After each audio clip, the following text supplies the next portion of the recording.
Hello and welcome back to the show. So I am really excited about my guest today, Kim Costa, because she is going to be sharing with us something very unique in the real estate industry. So a little bit about Kim, if you guys didn't know, she's been in the real estate, construction, and design industry for over 30 years, and she's designed something really unique called the Wheelhouse Assessment, which is basically allowing you guys to actually understand how your home and the space and environment that you live in can actually have an impact on your life and the lifestyle that you're leading as well. So Kim's going to be sharing with us a little bit about her story. How did she come up with this? And really the whole assessment and the idea behind that as well. So Kim, thank you so much for joining us today. I'm super excited to have you here on the show. It's my pleasure, Kobe. Thank you for having me here. I'm looking forward to our conversation. Absolutely. So, before we get started, I would love for you to get an opportunity to share a little bit about how did you get to this point you are today? How did you come up with this unique assessment that really helps people understand that, the space that they're living in and what they're trying to essentially accomplish and getting into the perfect home, how that can actually have a huge impact on their life and basically the lifestyle and the goals that they're chasing.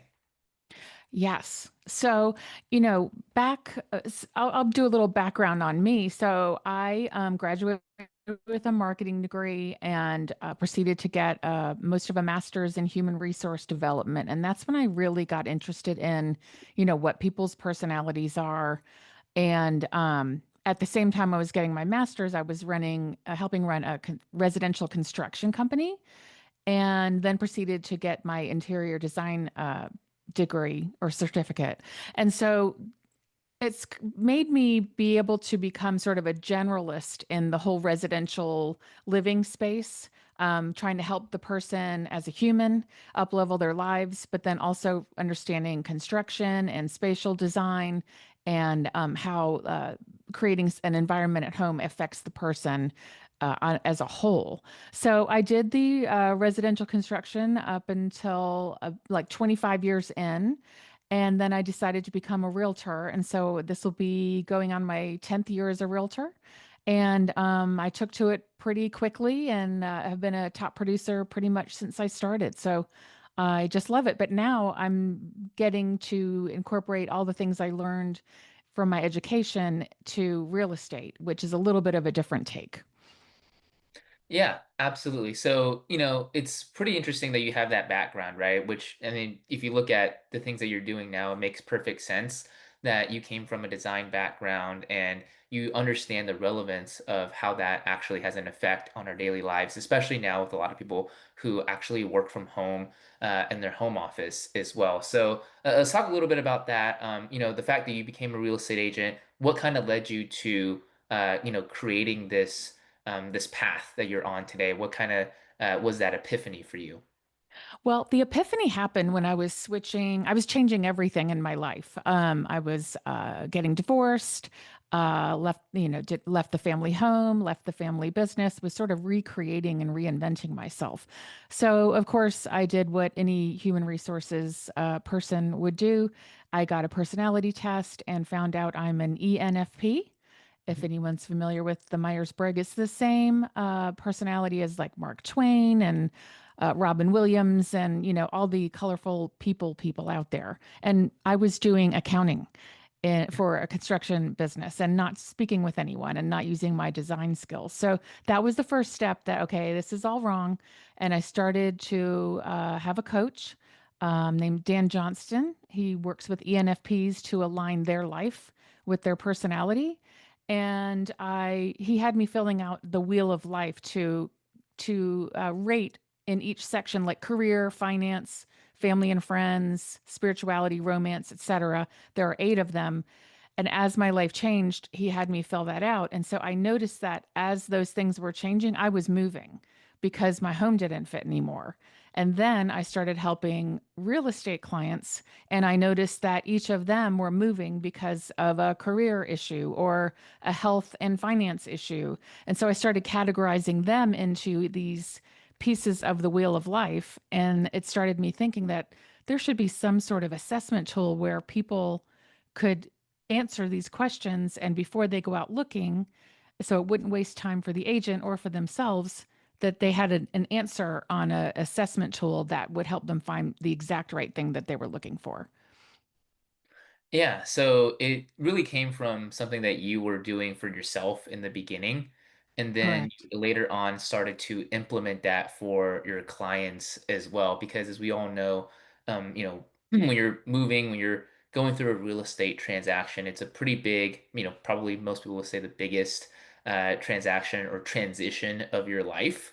So you really want to make sure that you're picking not just kind of like, the right investment, of course, but also the space that you're going to be living in Mm. moving forward. And is that something that you've kind of seen, I guess, in the industry that maybe some agents don't, you know, they don't think about it too much?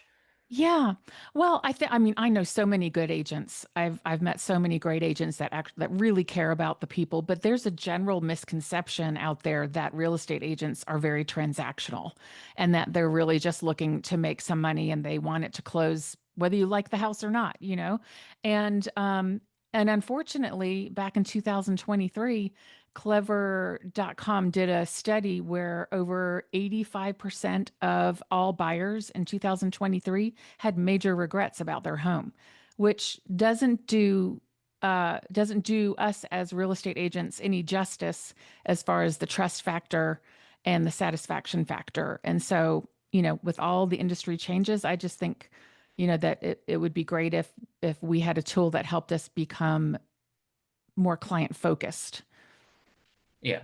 And this is what I think what that tool that you've developed is exactly what it's looking to do, right? Become super client focused, Mhm. helping them understand that next transition in their life. So walk us through that a little bit. So the wheelhouse assessment, what does that look like? How do you usually approach a client with this? What does it look like when it comes to the actual process of introducing this to the client and then helping them select the best home for them once you've gathered all of that information about them? Right. So for the past 5 or 6 years, I've been asking questions in each area of the wheel of life. And so it's just been me gathering information and testing out the theory to see, um, how it worked and if my clients were satisfied. And so far, so good. The best way that someone could use this is to, writing a book. It'll be out in March, and so an agent could, for all intents and purposes, provide a book to one of their clients where they could run through the process themselves. And then the agent would then have all the results from that process. And they would save time not looking at the wrong things. They would differentiate themselves in the market as far as like, I have an actual process that's all focused on you. I want to know exactly what you want. And we're not going to leave any stone unturned. We're not going to, I once knew a person that bought a home for the swimming pool and she had bad knees and she couldn't get to the bedroom upstairs. So that was a big miss. Right. Not my client, but I did run into her after she purchased her home. So really, it's about really listening to the client, but also getting them to do the deep dive as to what exactly the ideal home looks like and what they're trying to fix currently in their life. And usually it's life change. Yeah, and I think, it's interesting, right? Because you mentioned that specific person who purchased the home, they were looking at something and they completely missed something else about the home that, was essentially, doesn't really fit their lifestyle and who they are, right, as far as a living space goes. So, and this is, I think, pretty common around not just like clients looking for homes, but people in their careers and their businesses, even real estate agents, right, who are looking to kind of look towards the future of their careers. They don't really know what it is that they're looking for. They're just kind of grabbing at different things and going after them. Where do you think like the disconnect is? Why do you think there's so many people out there that are maybe trying to grasp at things that they think that they want, but they're really missing on like what will actually fulfill them and what they actually should have? I think that life is happening so quickly right now that a lot of information's being thrown at us. Decisions are expected to be made much more quickly than they used to be made. And I think also people a lot of times now are just making decisions based on what other people are doing. Like everybody has white quartz, here in the Atlanta area. And so that's like a big thing you go in and look for. And if the home has white quartz or some other beautiful factor, aesthetic that they're looking for, they may overlook a deeper need just because the home is so pretty, right? And I think that because decisions are being made much more quickly now, people aren't doing the deep dive and then they're not really in touch with what their specific wants and needs are. Yeah, so I think, it goes back to like the noise, right? There's different people out there who are just, saying different things, and there's always, one or two voices that are really loud, right, in every space. And, we tend to just kind of get lost in the noise Yeah. and forget that we should be really looking internally as far as what it is that will fulfill us. Wouldn't you, agree with that as well? Completely agree. The first step in the process is identifying yourself. What's my personality? What are my values? What are my wants? What did I like to do when I was 12 years old that I'm not doing now that I kind of forgot about? For me, it's writing. I started writing again about 10 years ago. And it's been very fulfilling, to go back to the basics of like, who am I? How was I made? What are my gifts? And then develop your home environment to make the most of those. And I think that's missing with a lot of people. They're just kind of looking at social media and copying folks and not really looking inside their soul for what makes them happy as an individual and not worrying about what everybody else is doing so much. Yeah, I think you hit the nail right on the head when you talk about social media, because there is a lot going on all of the time when it comes to social media, right? It's completely different than like pre-social media age, if anybody still kind of remembers those years, if you Yeah, will. But yeah, at this point, I think it's so difficult, right? Because you're on there. A lot of people use social media for their business or for their careers as well. So it's really this thing that you can't really kind of get away from. But mm, it's really easy to get lost in all of the, the noise, and the the people who noise. are, posting about different things that you think you should want. So, I guess my question is, do you have any strategies or any advice for people who are maybe in this, vortex of social media that they're getting lost in? How do we make sure that we don't get sucked in and we can still remain, truthful and faithful to who we are? Well, that's an excellent question. And I'm so glad you asked that because I think it's all about authenticity. And it may be an overused word, but I think there's a reason for it, I loved all the selling sunset and the great with the ladies and the beautiful outfits and everything like that. But we can't, that's not a it's not a real show. You know what I mean? It's beautiful, it's fun, and I was guilty of watching it myself. But I think it may have done a little bit of a injustice to, the regular real estate agents who are out that are producing and making people happy, but we're not driving up in a fancy sports car. We are working 24/7 trying to help our people, and we are so happy when they're happy. So I think when you're on social media, I think it's really in our favor to go out and show what a day in the life of a real estate agent looks like. Like, I put on my boots and I'm in a sub basement looking at structural supports and it's raining and muddy you know, so you got to keep those shoes in the car. So I think showing people how hard we work and how hard we're working for them and that we're looking for not only financial issues or contract negotiations, but the physical environment of the house. We're looking for mold. We're looking for do the children have a place to play? Are there too many stairs? We're looking at all those things, and our brains are constantly scoping the environment for the benefit of our client. We're not just transactional. And I think that if we could talk about that a little bit more on social media, people would be more trustful of us. We're like one of the lowest 10 um, professions on the basis of public trust, unfortunately, right now. Yeah, and that is, I think, it has a lot to do with, just the perception of real estate agents and what their, what our job are going out there and servicing clients, right? So I love that, bringing a little bit more of that day in life, and showing clients what it is that you are actually doing, right? What it is that you are, going out there, and how are you serving your clients? Some of the things that they don't see that's usually kept behind the scenes, right? I think a lot of times we'll talk about if you don't share it, or if you don't, kind of post about what you're doing, some people just might think it doesn't even exist Yeah. out there too. So I think that's really important for a real estate agent to be able to do, is to show their authentic side of who they are and how they're servicing their clients as well. I agree. And then too, and how we all post the just sold and the under contract and things like that. Maybe we need to post a little bit more about the benefits that our clients received once they got into this house, like how happy they were and the payoffs that they got, as opposed to just I sold this great house, go into a little more detail of like how happy your clients are and why. And I think people will really enjoy that story, a success story. Yeah, I definitely think so as well. It's not to say like people don't care about that, right? As an agent, right? You're posting just sold or just listed, but I Yeah, think from a I client's perspective, they care more about how you can help them, right? right. Right. Yeah, they want to know about like the yard was great. It backs up to a creek and they love the sound of the water running by and grandma lives with them, in the basement and all that kind of stuff. It's just like, oh, like all the issues, we solved them all.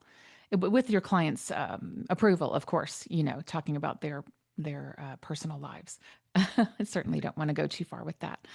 Yeah, but I think we just can make it more humanized and more client focused and to really care about up-leveling our clients' lives in every area and then doing a thorough examination, which may be just them reading the book or the agent reading the book and then taking some of those key questions and asking some of those to the client so they don't miss anything.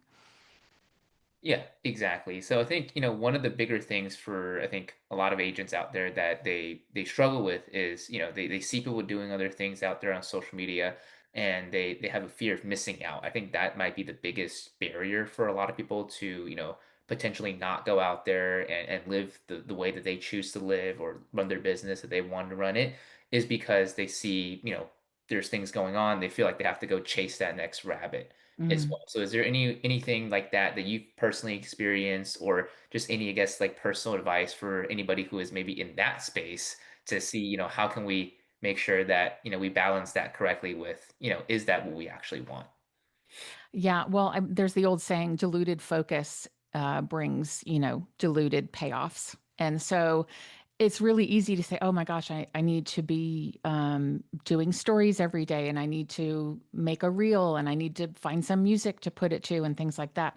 But I think if you develop just a few things that you're good at and you have a formula for them that really shows off your personality as a real estate agent, I think you will attract your people. I mean, there are 35 million people that move every year in the United States. We can't help all of them, but we can attract our people and the people who will like the way that we do business and the people that we really communicate well with. So I think, again, be authentic, pick a couple of avenues to express yourself. People get, really shy of social media because it feels so overwhelming. But if you just pick one or two things to do consistently, I think you'll start attracting more of your tribe. Yeah, 100%, right? And I love how you have defined your focus. Like it's so clear what it is that you're focusing on, how it is that you're separating yourself from other agents in the market and how you're able to best service your clients as well. So the fact that you were able to find that, I think it really speaks volumes to the fact that, you have probably some good advice, some good tips for agents to be able to understand how to, find your lane, how to make sure you stick to it and how to really excel in that as well. Because the last thing we want to do, like you said, is try to do everything all at once, all together, because at that same time, we're really not doing anything, not really getting anything accomplished. No, we're spinning our wheels and then you have to learn new things all the time and it's stressful for one and then it wastes more time and where you're not out talking to people and having a real conversation where you might be able to help them or they refer you to a friend. So you don't want to reinvent the wheel too often, I don't think. Yeah, exactly. I think that's very key there is that you don't want to go ahead and just, do something for like 2 months and then try something else for like another week. Yeah. That could really get in your way. Well, it can. And so often people quit just before they were going to get the attention that they were looking for, the people looking at them. So if you just do something for 2 months, I mean, really it's probably a 6 month thing for to get any traction. But then it starts to come just when you think, oh, this isn't working, you get a phone call. It's like, oh, I saw your story the other day. We've been watching you and we love what you're doing. We're looking, I have a sister coming to town, and there you go. And then it just kind of mushrooms from there. So I would say don't give up uh, too soon on what you're doing. Keep consistent for at least 6 months and see what happens. Yeah, and that is so key, right? I think, it's talked about in the industry, like every strategy that you try should work if you just work it long enough. Hmm. So I'm so glad you brought that up, that consistency and just making sure you actually stick to something for long enough so Hmm. that it actually can begin working.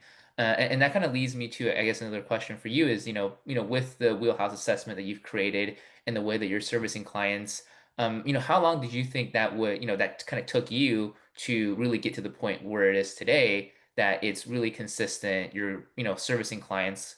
And did you run into any, I guess, doubts as you're building out that process, in the past? Sure. Yeah, that makes sense. Well, it took me more like 6 years really to get this whole process down pat because I had the main part, which is the wheel of life, and then the lower part, which is like align it with who that person really is.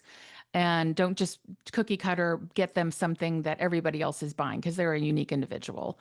And so once I started really looking that that's the starting point and really listening to the pain points of people when they were looking, like, I don't like this, I do like that. And it all started making sense. And so as I went through the process and listened to people talk about their wants and needs, and sometimes it's a two different partners, so you have to compromise. Um, I realized that the process was tried and true because I started catching wants that weren't really talked about, and I have not had anyone in the past probably 3 or 4 years say, "Yeah, we're really unhappy with our purchase," and so hopefully that has helped with the process as far as client satisfaction. Yeah, I definitely think so as well. If you have, gotten pretty much, I would say like 100% feedback, Yeah, that's positive, yeah, it's usually a good sign, right? Wouldn't you say so as right. well? Yes, and nothing's perfect, but I mean something like what was it like? It's like 85% of people had buyer's remorse, in the past 5 years, and it was steadily climbing from the mid like 2016 on. And so, there has to be a reason for that, is what I was thinking. And it's maybe we haven't discovered what people really want before they buy the house. Yeah, so I think it's great because you're now solving a major, major problem, right? I mean, that's a Hmm. huge statistic. 85%, that's about as close to 100% as it can, Yeah, scarily get to when it comes to purchasing a home, right? Getting yeah. buyer's remorse. So the fact that you're able to solve that problem, I think that's really what separates you from, just the majority of other, realtors out there, is because you're now able to say to your client, I'm not just going to help you make that transition. I'm going to make sure that you don't have any regrets, right? Again, nothing's Hmm. perfect, but we're going Right. to make sure we get as close to that as possible.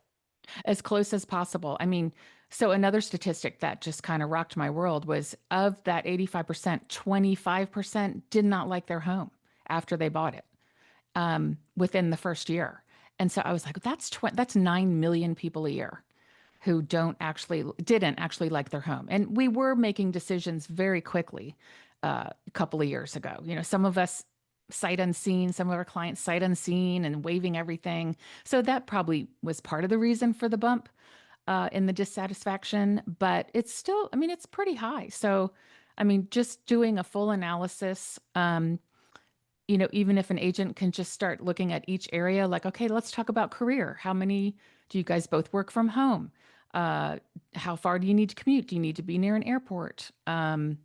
All that, that kind of thing. And then friends and family are, younger. Are you getting ready to retire? Do you think you have any parents moving in with you? So you just kind of ask all the questions that you can think of. And there's a list of them in the book, but you could, people can come up with many more. I couldn't put them all in there. So there's always a unique circumstance that comes up. But it's kind of fun to really, I mean, if you really enjoy people, which I do, I am fascinated with personalities and how people like to live. So if we as agents can just get a little more curious about what makes our clients tick and what kind of environment would really make them happy, I mean, it's just so joyful to when your clients feel seen and that you really want to help them. Yeah, 100%, right? And I'm really glad to hear that it's working out really well, and Mhm. you're able to not just, kind of help people, but also understand them from a really unique perspective as well. So, kind of wanted to maybe shift a little bit here and Mhm. really kind of get your take on, why do you think it's so important, the space that we live in, and how much do you think it affects our business, our daily lives, our careers, and just the overall importance of why we need to pick a space that really has meaning to us and can Mhm. serve our best purpose? Well, I think the home has everything to do with it because part of the questions are based on Maslow's hierarchy of needs. So it's from physiological, which is like, are you safe? Can you sleep? Do you have food and water? So I mean, if you don't have those items, you're most of us are not working with folks like that, right? But going up from there, there's, safety, belonging and love, esteem, and then you get up to aesthetics.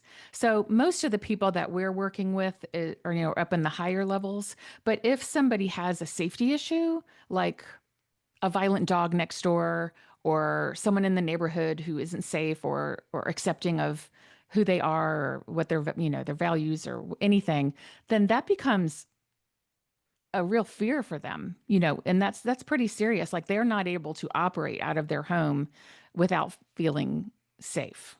And so that's when or like perhaps there's mold or s- storms are coming, earthquakes, fires, whatever, all those things. So these are all, really serious things that people are having to, the fires out in California, people are still rebuilding and things like that. So I think it can be very, very serious, but most of us are living up above like the esteem needs, to like cognitive and aesthetic needs, which are more like growth wants and needs.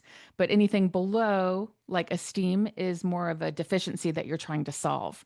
And so if you look at your home as either helping or hurting you, that goes a long way with like you just have to identify any way that the home could be stunting you, whether it's you have to work at the kitchen table and then you have to clean up for dinner and you can't get your work done, or your kids are running through and you can't have a Zoom call. That's all affecting your career. So you just have to look at each one and see, and the scale of 1 to 10, is something at a one, and what is that? Because that's probably means that you have a safety or physiological issue with something in your home that needs to be fixed. Yeah, and that's the thing, people don't think about too much, right? If they're Hmm. looking for a home, what not just, obviously the physical safety barriers, right? The location that you're living in.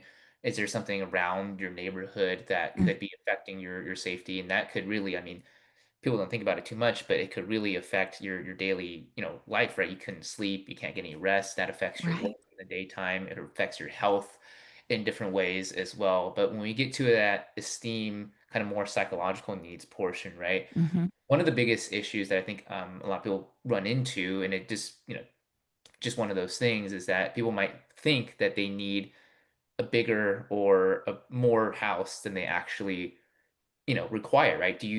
Have you ran into those issues before, and how do you usually navigate those type of conversations? Yes. Yes. Well, I've run into them personally. I've downsized about 5 times and very content in a cottage type home right now. Um, but in the area that I live in, it's primarily empty nesters that are now have large homes, in my particular area. And so a lot of those folks are downsizing to a townhome that they can walk around in the city. They don't need a yard anymore or anything like that. So I'm seeing a lot of that going on. I'm also seeing a lot of younger families moving in, buying these beautiful homes, remodeling them, and then they've got their, 2 to 4 or 5 kids, running around and out in the neighborhood. So it's kind of a changing of the guard. Um, but I do think that in the future, I feel as though there may be a switch to not quite as large of a home and perhaps using better materials and a smaller home. And I hope that represent the uniqueness of each homeowner would be my hope. Yeah, exactly, right? Because one of the biggest things that I think a lot of people run into is like financial issues, right? Where they're, maybe getting into a home that's not necessarily that they can't afford, but is it the best use of your finances, right, to get into a certain price point or a certain neighborhood or a certain range, right? And then you get into a house that's too big, and then now you have to hire cleaners, and you can't even use that space anymore. Is that, you know, Yeah. Yeah, sure. And it's the yard maintenance, it's the taxes, it's taxes are going up quite a bit in our area. And what else? Like the just the maintenance of the larger home people. I think that was the second biggest regret that people had was they didn't realize how much maintenance the home was going to require.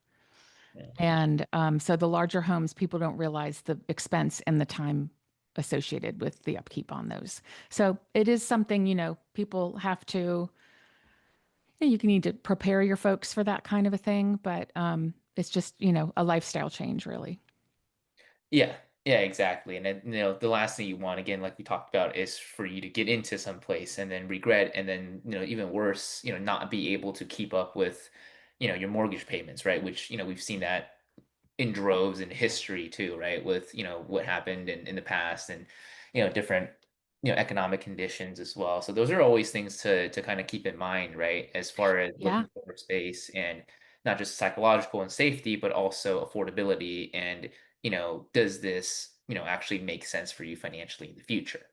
I agree. And if you're in a home that isn't making sense, or you have a client that's in a home that's not making sense for them financially right now, don't be afraid to make the change, or at least to look at some other things and run that monthly budget and see, you may save $1,000 a month, but you definitely don't want to wait too long and get in trouble with the bank or not be putting money into your 401k or whatever other things that are going to help you towards retirement just to stay in the big home and throw that money out the window, so to speak.